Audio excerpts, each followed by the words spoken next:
বলছেন যে আসসালামু আলাইকুম সাহেব আলিম সাহেবুল্লাহ, মসজিদে আসরের সালাতের গোল্ডেন আওয়ার শুরুর 4 মিনিট আগে জামাত শুরু হলে এটা নাকি শুধু সুন্নতের খেলাফ হবে। গোল্ডেন আওয়ার আবার কি জিনিস, এটা তো প্রথম শুনলাম। হ্যাঁ, গোল্ডেন আওয়ার বলে যে উত্তম ওক্ত, আউয়াল ওক্ত উত্তম ওক্ত, কিন্তু গোল্ডেন ওক্ত আওয়ার এরকম ভাষা ফুকাহায়ে কেরামগণ ব্যবহার করেননি। এটি আমাদের জন্য নতুন। তো বলবেন যে আউয়াল ওক্ত যে শুরু হয় তার 4 মিনিট আগেই জামাত শুরু হলে, যদি নামাজ এখন আসরের সময় হয়নি আর জামাত শুরু করছে, তো এটি সুন্নতের খেলাফ শুধু নয়, বরং এটি জায়েজ নয় যে সময়ের আগে নামাজ পড়বে। কিন্তু ওক্ত হয়ে গেছে, আর ওক্ত হওয়ার পরে ধরেন আজানের পরে একামতে 20 মিনিট থাকছে, আপনি 20 মিনিট অপেক্ষা না করে আজানের সাথে সাথে নামাজ পড়লে কোনো দোষ নেই।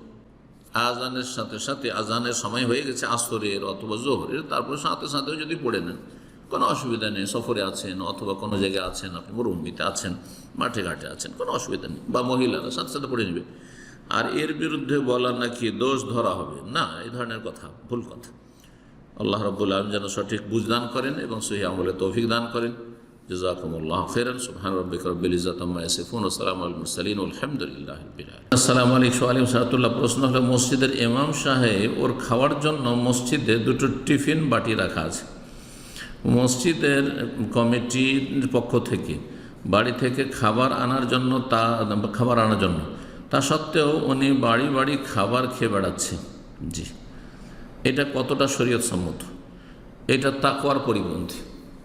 যেখানে সে সসম্মানে মসজিদে বসেই, মসজিদের পাশে যে তার রুম রয়েছে সেখানে বসে খেতে পাবে, মাদ্রাসায় খেতে হবে, তারপরে কিছু শিক্ষক রয়েছে অথবা কিছু ইমাম রয়েছে যারা বাড়ি বাড়ি খেতে পছন্দ করে, কারণ বাড়ি বাড়িতে গেলে একটু মহিলাদের একটু দেখতে পাবে, একটু কথা বলতে পাবে।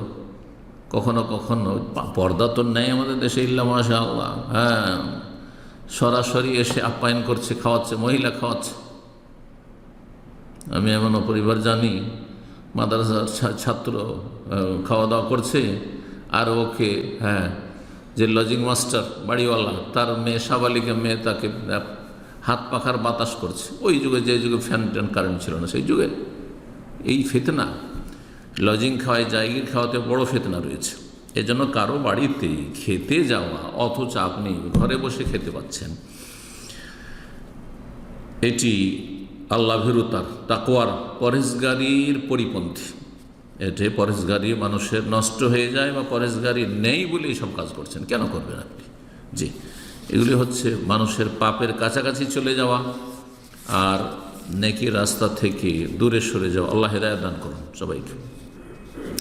সবসময় ভালো অবস্থায় থাকার চেষ্টা করবেন, ফিতনামুক্ত থাকার চেষ্টা করবেন।